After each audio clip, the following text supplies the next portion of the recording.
Have you ever asked those big life questions like, what's my purpose? What's the meaning of life? Maybe you've thought you've had going through a midlife crisis. Some might call this the dark night of the soul. If this is you, there's nothing wrong with you. This is your spiritual awakening, starting on your spiritual path. But don't worry, spirituality doesn't have to mean religious or woo-woo.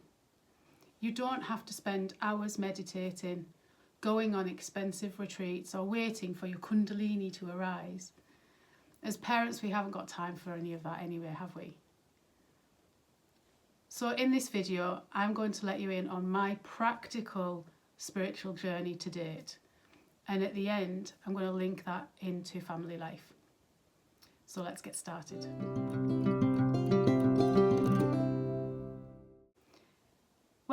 Welcome back to A Spiritual Life. For those new here, I'm Carrie. I'm a mindfulness teacher and a home educating mum of 2 on a non-religious spiritual path. I help parents move out of autopilot, live consciously, and raise connected families. If that sounds like you, you're very welcome here. So before we get into my journey, let's talk a little bit about spirituality first and what it is. So there's a definition here by Brené Brown. If you haven't checked her out, go and check her out. She's really good with all things connection, courage, all that jazz, being authentic. So she's a good one to check out. So Brené Brown's definition of spirituality goes like this: recognizing and celebrating that we are all connected to one another by a power greater than all of us. Our connection to that power and one another is grounded in love and belonging. Practical spirituality brings a sense of perspective, meaning, and purpose to our lives. And she goes on to say it helps with resilience and overcoming struggle. So my take on spirituality is to know about the something else. Universe, higher self, energy, angel, spirit, God. Now I did say this doesn't have to be woo-woo, and for you, you might hear these words and think that's woo-woo. But just bear in mind that even this table here is energy. It does vibrate. If we look at it, we can see the particles vibrate. So if we get it to it on that sort of level, that even a piece of wood that looks to us solid is energy, and that we are energy, we could come to the conclusion that other things out there have energy as well. Okay, so just rewind in here. I'm going to say this in my journey, but my background is in physiotherapy, so all science based. So I'm coming at it from that point of view myself, this sort of skeptical approach. But I get that that's energy. I get that we're energy. I get that things are energy. And that's how I came to realise that. So it doesn't have to be woo-woo, we can still be on that practical level. So I just open your mind to think about that there could be something else there. The important thing for me on my take of this journey is that we don't give our power away to this something else. So this something else, this universe, higher self, energy, angel, spirit, God, whatever you want to call it. Lord, I've mentioned God there, we're not talking about religion, but we're not giving ourselves away to it. We're not giving our power away to that other thing. We are co-creating with it. And the third thing is having a belief and trust that something else, in that something else, and that you can co-create with it. Okay? So that's it in a nutshell. So have you ever had an amazing spiritual awakening? And if you haven't, have you felt downhearted about it? Because I have. I started this journey and I heard about all these things, these kundalini awakenings, these vibrating and seeing things and all this, and I was jealous, I was like, I want that. I believe in all that. Why can't I see that? Why am I not experiencing that? But I'll tell you this now, and you can see it from my journey in a minute. But your spiritual journey doesn't have to be all singing and all dancing. See if this relates to you. So this is my journey here. I was brought up not religious or spiritual, so I've learnt all this late in life, really late in life. Excuse me, I've got a frog. So I came to this as an adult, really. Well, say teenage years, I started to enjoy tarot cards and I would get those done. So I started to dabble into some of this stuff. But I wasn't brought up with it, either parents or anything. I went to a Sunday school, it was just literally over the road from our house, as something to do. Our family weren't religious. Not to say there's anything wrong with that. So in 2010, I relocated, after I qualified as a physio, I relocated for my first job. Didn't know anybody, at the end of my training, I started to get into a bit about meditation. When I relocated, there was a meditation class there. That's a synchronistic event, isn't it? So I started going to these meditation classes weekly, like that is all I did, because I didn't know anyone. I was new to the area. And little did I know that only 2 years later, what I learned going there every week and learning about mindfulness, learning about meditation, putting it into practice, I will really need in my life. Because only 2 years later, my dad died at age only 63. And then shortly after, the next year, I met my now husband. In 2013, the year after, my would-be father-in-law died very suddenly at only age 65. Excuse me. The following year, in 2015, my mum died suddenly on my birthday at age 60.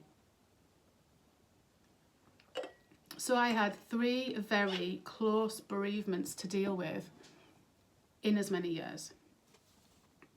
And I'd had the prior experience of mindfulness those 2 years prior to that. And that was massive. That helped me so much, so much. I know that going through that time and that bereavement would have been a whole other ballgame if I hadn't have had those tools in my toolkit.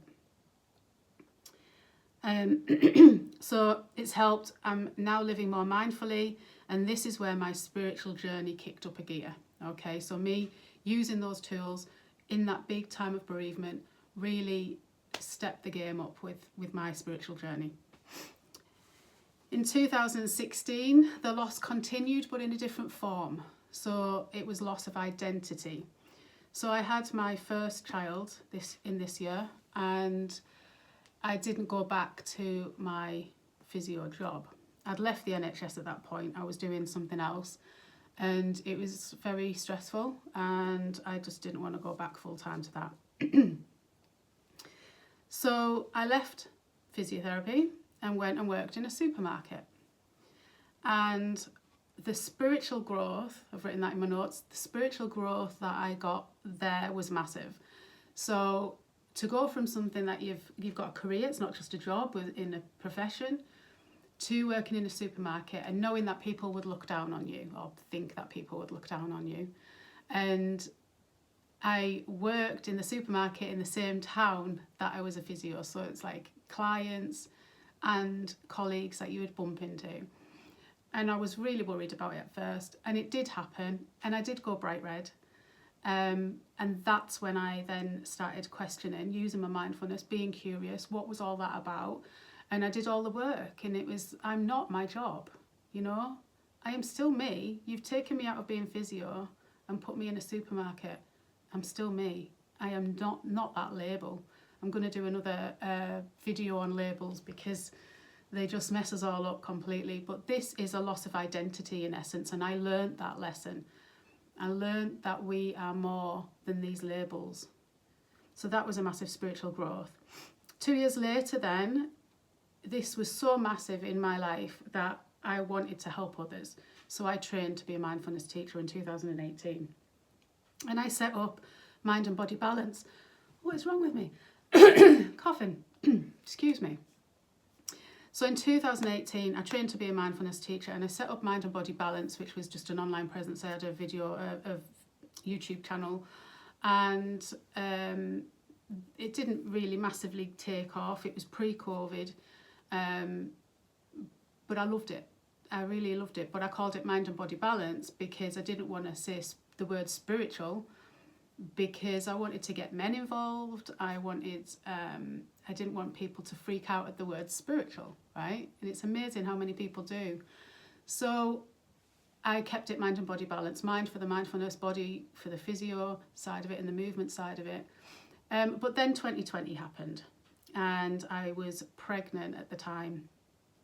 At the very early part of the year, we just found out we were pregnant, and then it all kicks off. So I put it on pause. I loved it so much. I knew I was going to come back to it, but I didn't know how or when and what it would look like. So, but in that time of COVID, I had another spiritual growth happen to me. So I don't know if any of you have worked on money mindset and your ancestral lineage, about what is passed down, or what you grow up with, the thoughts you have in what you think about money, the phrases you use, and it's passed down and it's sort of conditioned. So I had this money mindset of lack, and it takes effort and this, that and the other, which I was aware of because I was mindful. And when it came to being in the supermarket at the time of COVID, I had literally just told them 2 weeks before lockdown that I was pregnant. And then lockdown happened, and then here's me pregnant in fear, quite honestly, for the health of me and my child, because if you're not a hospital, where's the other place that you're gonna be in danger of of this COVID? Was a supermarket. So I'm like, what am I doing? I mean, one of the worst places I could be. So I said to them, I've toyed with it so much because of this money mindset, because I thought, if I don't work, how can I can't have an extended maternity leave because we need the money, I don't get much maternity money anyway. So I was like, if I didn't work, how can we do this? And I was just so backwards and forwards. I was like, health of my child, how are we going to cope? Health of my child, how are we going to cope? Until enough was enough. And I just had to think about, take it out the equation. If money didn't matter, what would you do? And you wouldn't be there, right? And I think that was how I made my decision. I took the money out of it. So I was like, I had to tell them. So I just said, look, are we getting paid being off? If we're pregnant? And there was no answer. They couldn't answer it. So I had to say, well, I'm going to have to take unpaid leave. I'm just going to have to. I was shitting myself. I really, really was, like, how we're going to manage. But I just had to go with that feeling, that intuition, that instinct, which again is spiritual, that instinct that it wasn't right to be there, and I had to do it despite what my head was telling me about the money thing. And I kid you not, the very next day there was a phone call to say that pregnant ladies could get extended leave and be paid. I could not believe it. It was literally jump and the universe will catch you. That is literally how it went. I mean, if that wasn't a spiritual moment, I don't know what was. So that was another spiritual growth. And then in 2022, I started home educating both my children, and so that was quite big. And then in 2020 to now, really, I've had, and I'm assuming at least you all must have had at least one of this during COVID to present day, about relationship breakdown. How many people have had that? So COVID heightened that. We would have had a lot of relationship breakdowns, but for me it was about being authentic and just allowing myself to be me and not people please anymore. And relationships, friendships started breaking down.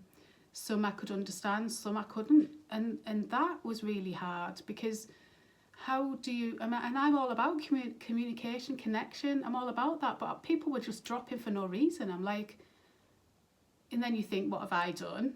And you got all this growth just happened because of that.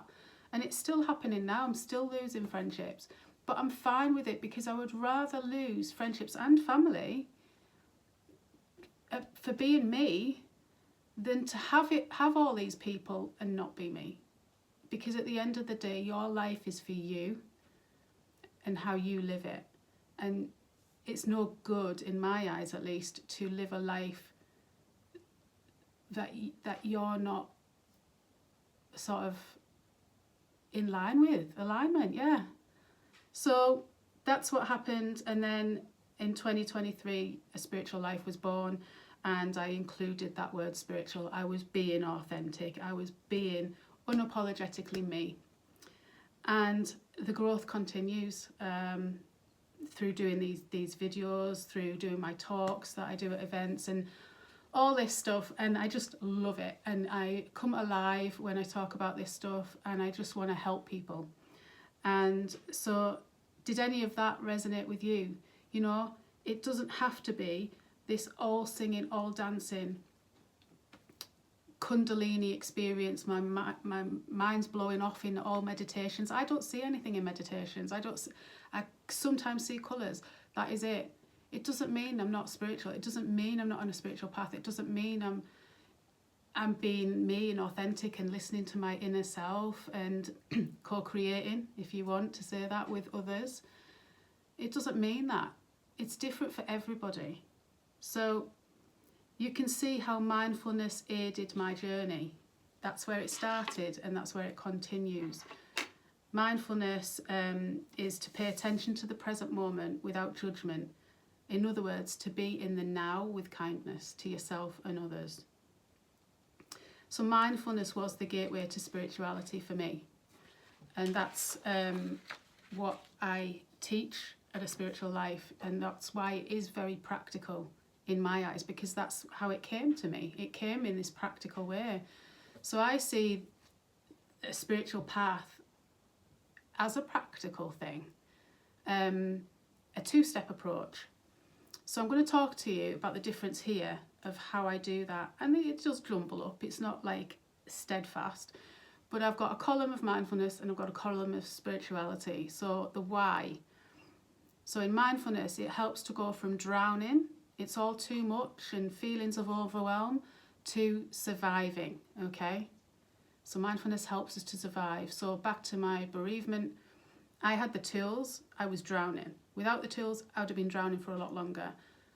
I use the tools to get me out of the drowning and into surviving.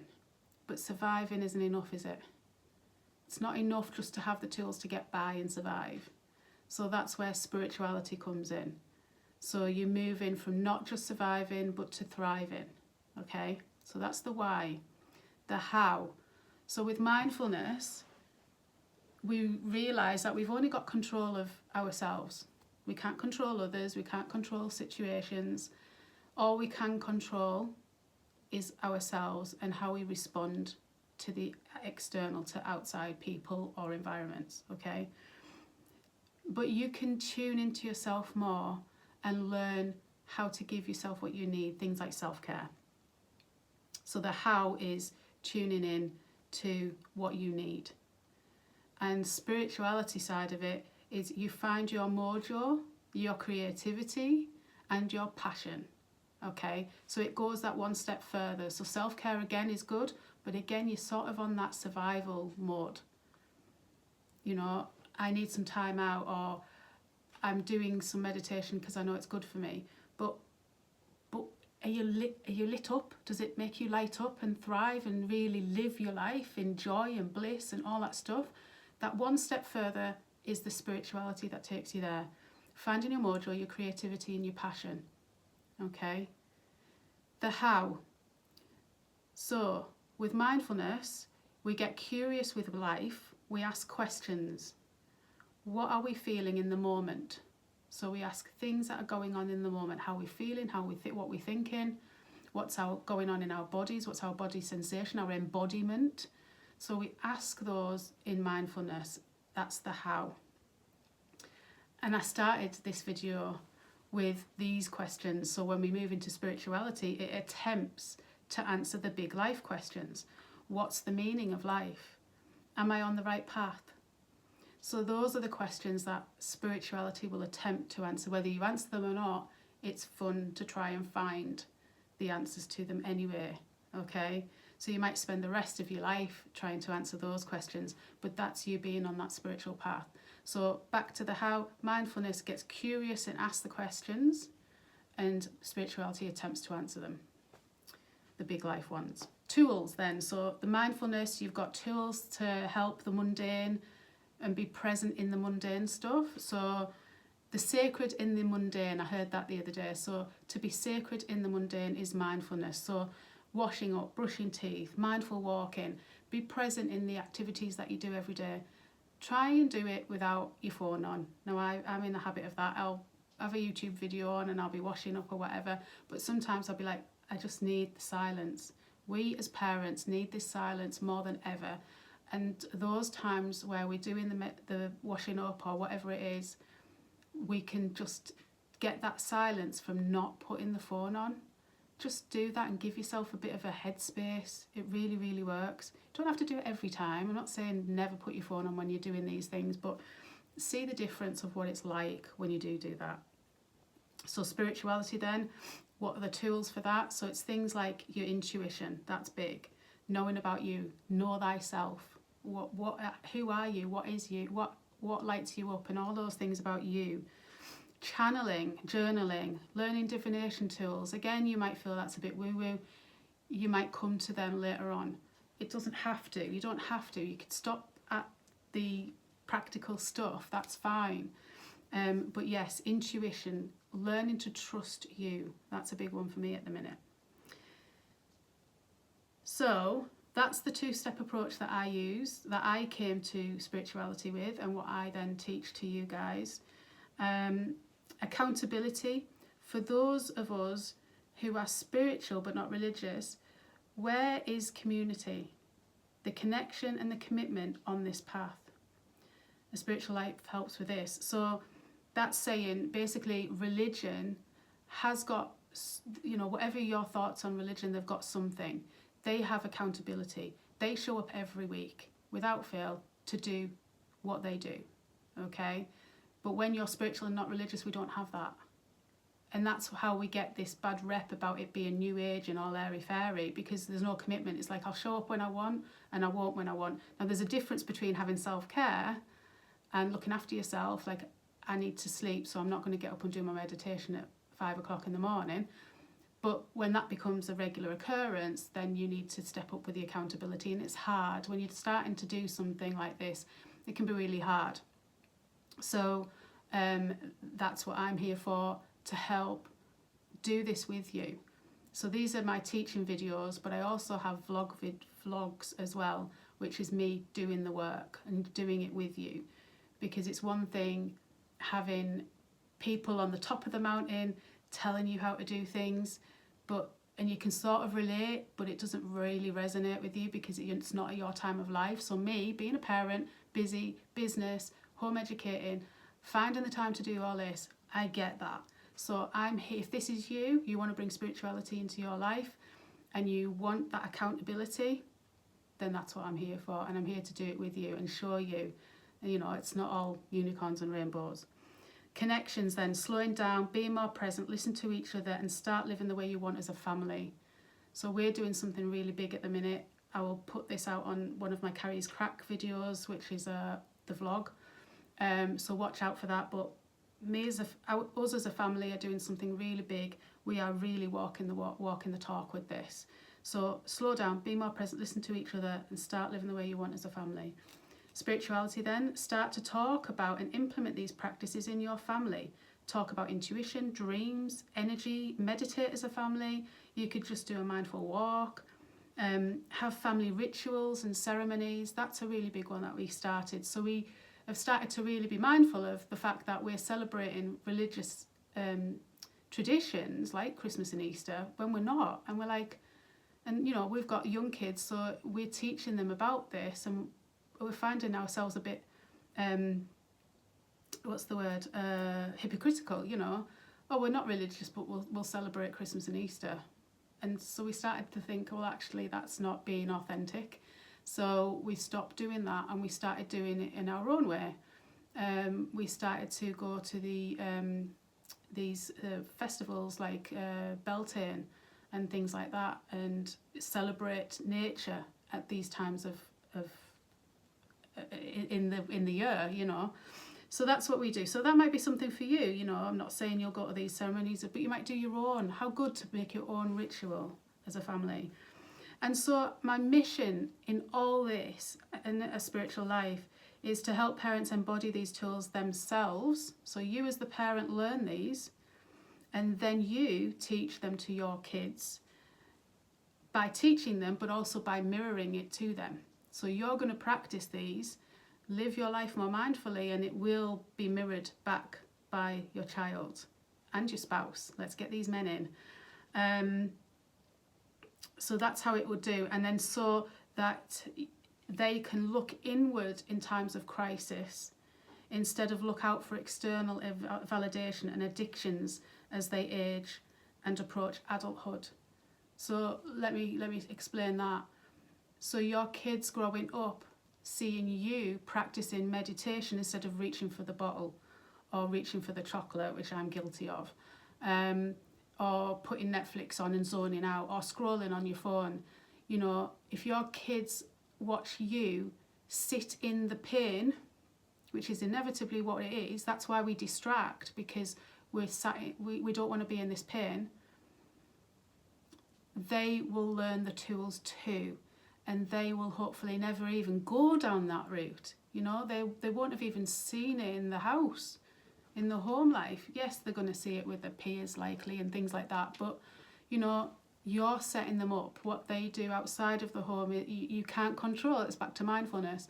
So, and then to finish off, imagine a world where the next generation are more centered, connected, and kind.